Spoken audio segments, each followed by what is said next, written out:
I'm Chronix from the most extreme wrestling, and this is your classic Raw is War review for January 15th, 2001, live from the Bradley Center in Milwaukee, Wisconsin. This episode of Raw got a 5.2 rating, which is up from past weeks. It's actually the highest one rated of the year, even though there's only been 3 episodes this year.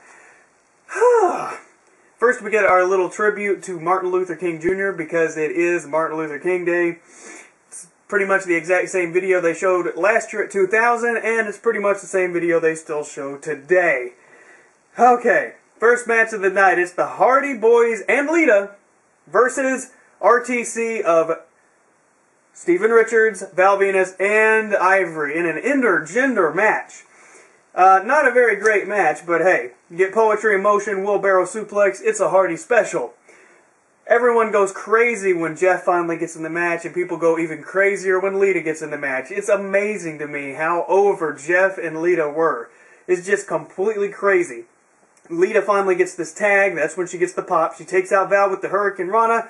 She goes for a spear on Ivory, beats away at her. Ivory tries to jump out of the ring and run away, but she didn't get far because all of a sudden, finally returning after all this time, it is Chyna. Chyna is back. Oh my gosh, it's insane. Who could have ever saw this coming? In the Royal Rumble is this Sunday. So she gets on, she gets back in the ring, Ivory does, because she's running away from Chyna.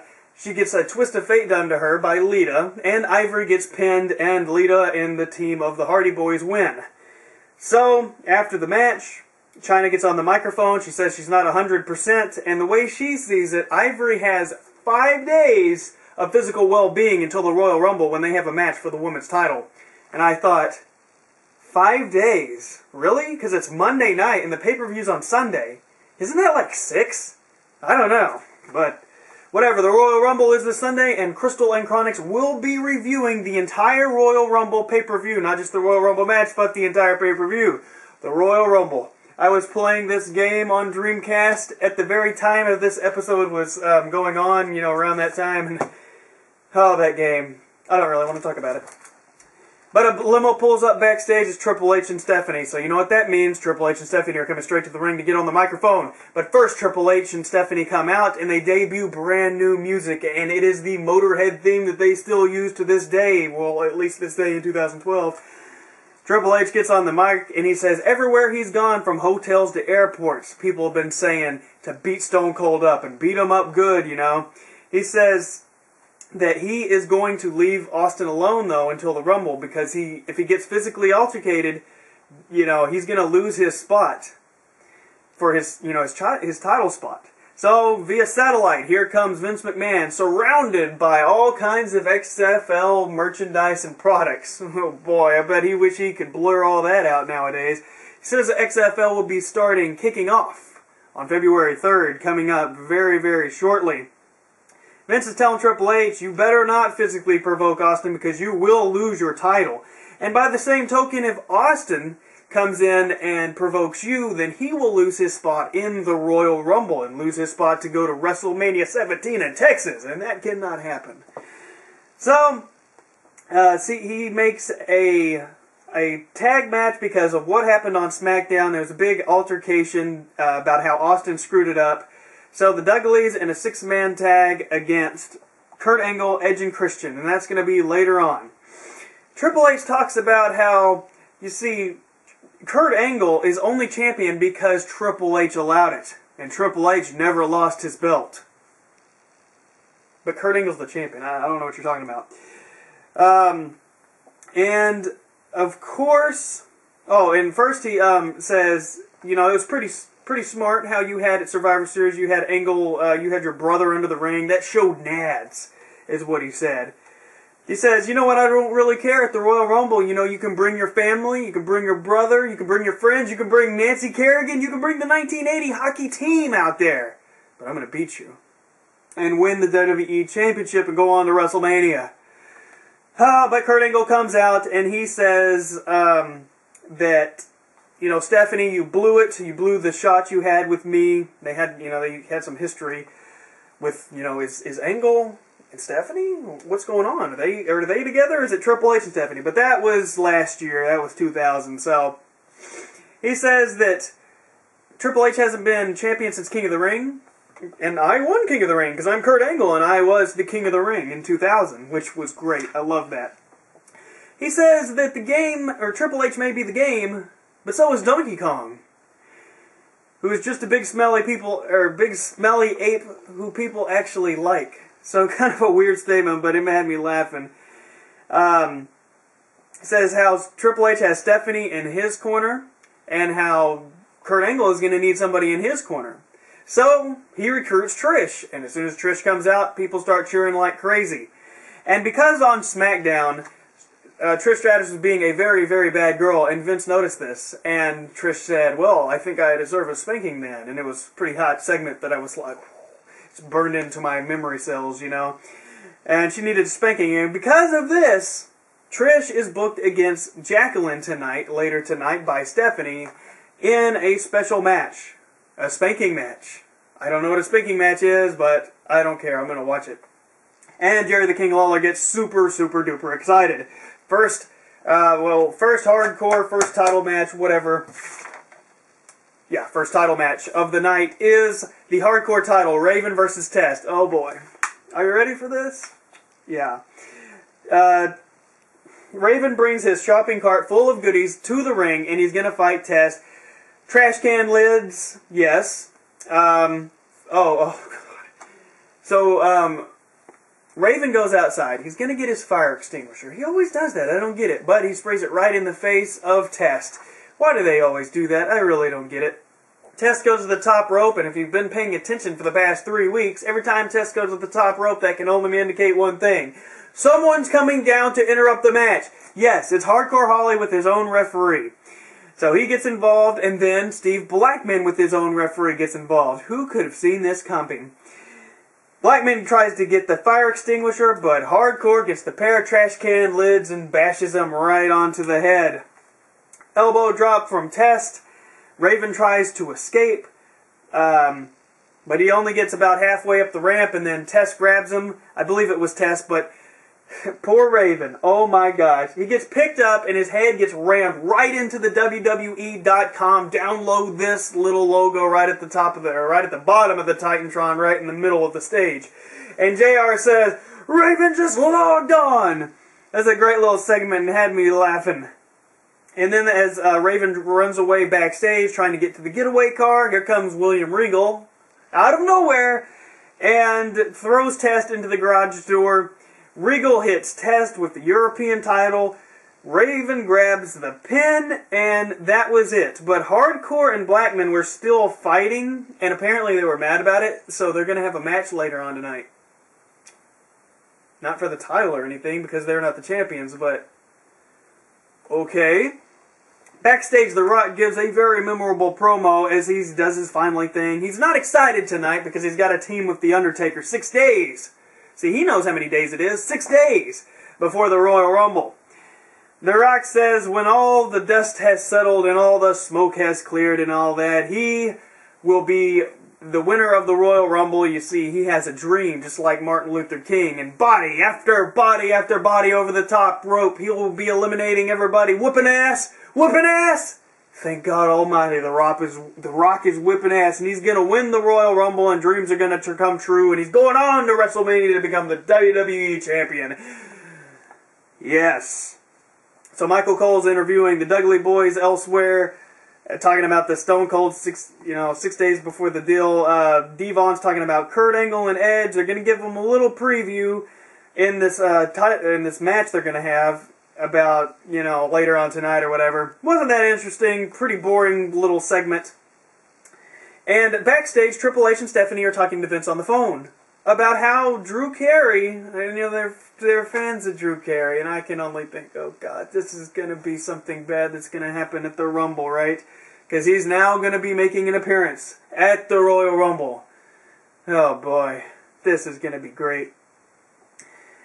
Okay, he decides to change the match with The Rock, so now The Rock is going to be with Kane against Taker and Rikishi or something. It's The Rock and Kane versus the Undertaker and Rikishi for whatever reason. In this match, we get to see the Old School on The Rock, which I love seeing Old School. I haven't seen it in a long time, it seems. The Rock is about to get the last ride from the Undertaker, but the Rock, I think it was the Rock that botched it. It's hard to tell, but he goes up for that power bomb, and he's just like, "Aah!" And the Rock's head is like right on the ground, and he can't pick him up, so he goes for it again and gets it. And the Undertaker comes off with the win. Yes, and the interesting thing about this was Kane and the Undertaker were on opposing sides, but they never fought. So what does this mean? If they're in the Rumble, I don't know, something could, could they be the Brothers of Destruction? I don't exactly know. We'll have to find out at the 2001 Royal Rumble. Now, Chris Benoit, the Intercontinental Champion, is in the ring, brings his ladder, he sets up the ladder, and he's sitting at the top of the ladder. Has he never watched wrestling? You know what happens to you when you get on top of the ladder when you're cutting a promo, right? Talking about a ladder match?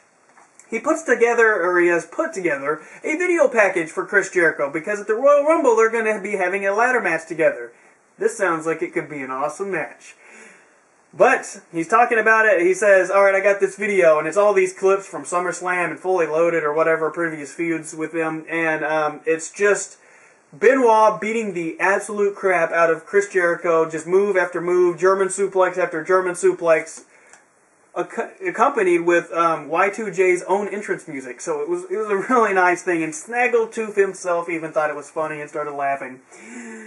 He's going to beat him up, yada yada yada, and then all of a sudden, who could have foreseen this? Chris Jericho himself runs down and pushes him off the ladder.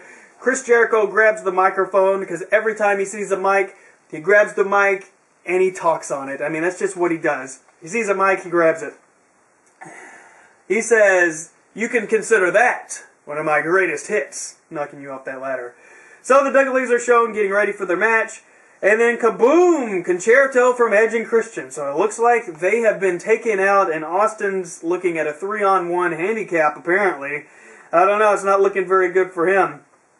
Blah, blah, blah, blah, blah, blah. Alright. Hardcore Holly versus Steve Blackman. Now, I don't know why this match is happening, but it is.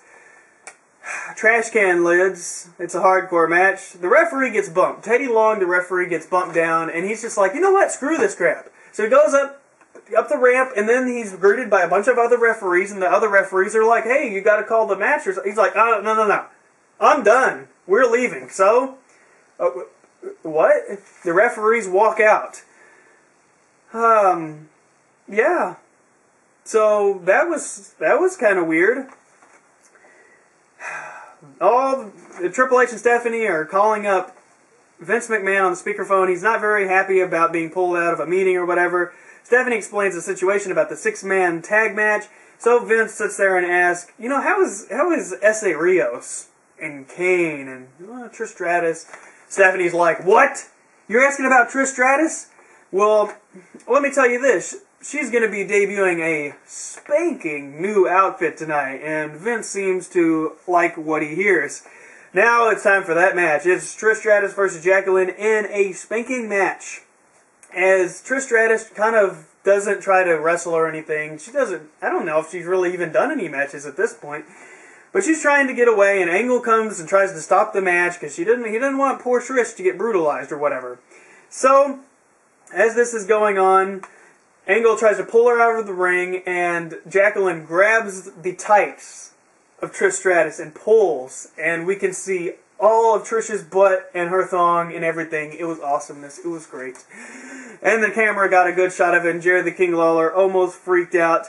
She almost gets away, but Jacqueline just boom, boom, boom with the leather strap right on her butt, and I guess that's the end of the match. The bell is calling, Jacqueline wins. And Trish and Kurt Angle run away, and she's all beat up, and sad day. Too Cool versus, or actually Too Cool and K-Kwik versus Tazz and Kaientai.